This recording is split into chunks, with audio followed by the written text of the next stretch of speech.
반갑습니다. 스포츠 분석 국내 1위 가생 스포츠입니다. 오늘도 확실한 분석을 바탕으로 여러분께 큰 도움을 전해드리겠습니다. 구독과 좋아요 한 번씩 부탁드리겠습니다. 경기 분석에 앞서 국내 1위 분석가분을 모신 정보 공유방을 무료로 초대해드리고 있습니다.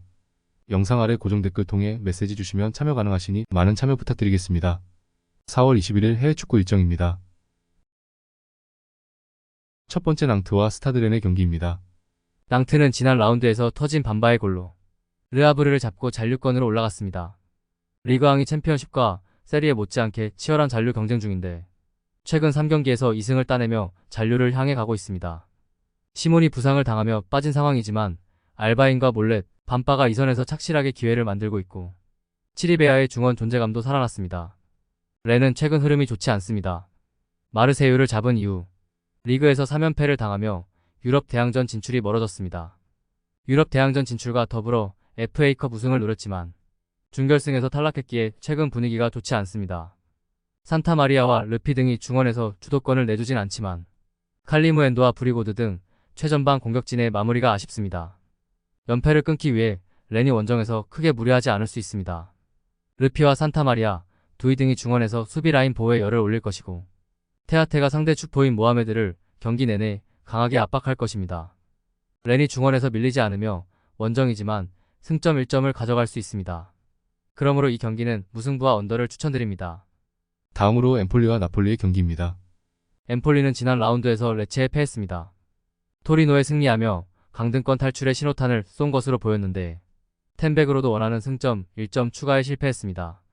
그래도 아직은 잔류 커트라인이 17위기에 이 경기에서 승리하면 잔류권 순위를 유지할 수 있습니다.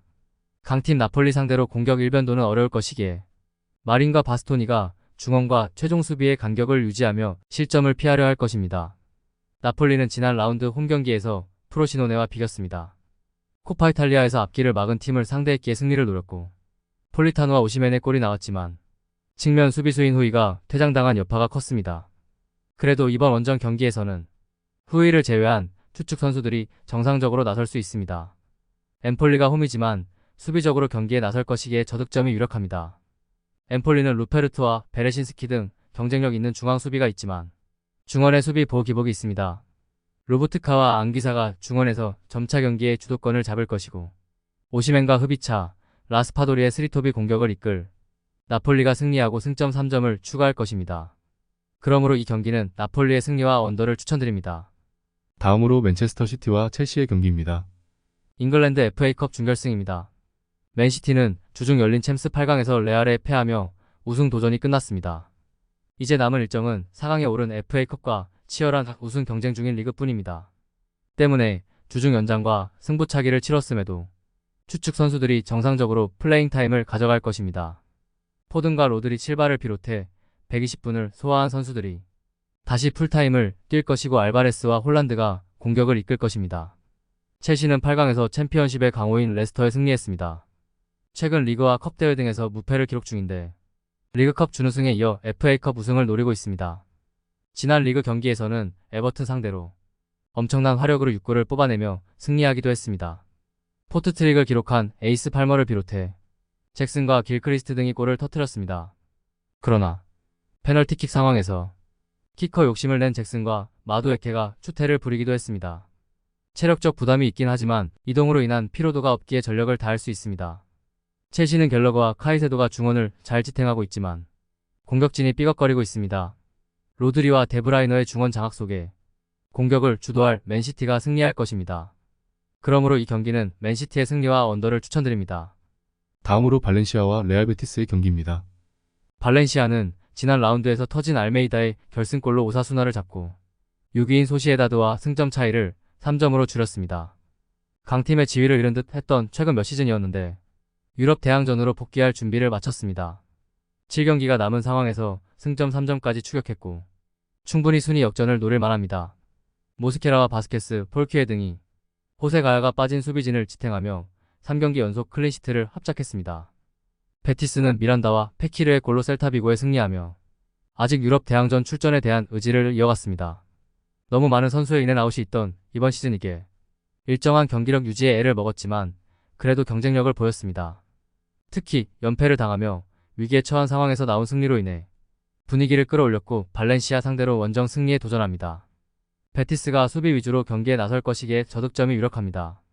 발렌시아는 어느 팀 상대로도 쉽게 골문을 허용하지 않고 있습니다. 홈에서 꾸준하게 승점 추가를 잘하는 팀이기도 합니다. 그러나 페젤라와 베예린, 미란다 등이 수비진에 나서고 로드리게스와 카르발류가 수비를 보호할 베티스 역시 수비에 강점이 있습니다. 치열한 중원 경쟁을 이어가며 두 팀이 승점을 나눠 가질 것입니다. 그러므로 이 경기는 무승부와 언더를 추천드립니다. 다음으로 우니온 베를린과 바이에른 뮌헨의 경기입니다. 우니온은 아우크스 원정에서 완패하며 연패를 당했습니다. 그로 인해 강등권 팀들에게 추격당했고 승강 플레이오프로 가는 16위와의 승점 차이는 3점에 불과합니다. 최근 2시즌 연속으로 유럽 대항전에 나서는 등 분데스리가의 강호로 자리매김했는데 하락세가 큽니다. 측면 수비수인 고센스의 6골이 팀 내 최다골일 정도로 최전방 공격수들이 마무리를 하지 못했습니다. 뮌헨은 켈런을 잡고 2위를 유지했습니다. 그러나 골득실에서 앞선 2위기에 언제든 3위로 추락할 수 있고 이번 원정이 중요합니다. 다행인 건 팀의 분위기가 최근 올라왔다는 점입니다. 주중 열린 챔스 경기에서 아스날을 제압하고 준결승에 올라 우승을 바라볼 수 있게 됐습니다. 김민재를 밀어낸 다이어와 대 리우트의 수비가 안정적이고 뮬러와 무시알라가 부상 중인 선수들의 공백을 메웠습니다. 타이트한 일정을 소화해야 하는 상황이지만 주중 경기를 홈에서 소화했기에 이동으로 인한 피로도는 크지 않습니다. 공수 밸런스가 무너진 우니온 상대로 고레츠카와 라이머가 중원을 장악할 수 있고 케인이 기회를 해결할 뮌헨이 연승에 성공할 것입니다. 그러므로 이 경기는 뮌헨의 승리와 오버를 추천드립니다. 더욱더 자세한 조합픽은 국대 최대 스포츠 정보방에서 무료로 받아보실 수 있으니 영상 아래 고정 댓글 링크 클릭해주시면 친절하게 안내 도와드리겠습니다. 조금이나마 유익하셨다면 좋아요, 구독 부탁드릴게요. 다음 영상에서 또 뵙겠습니다.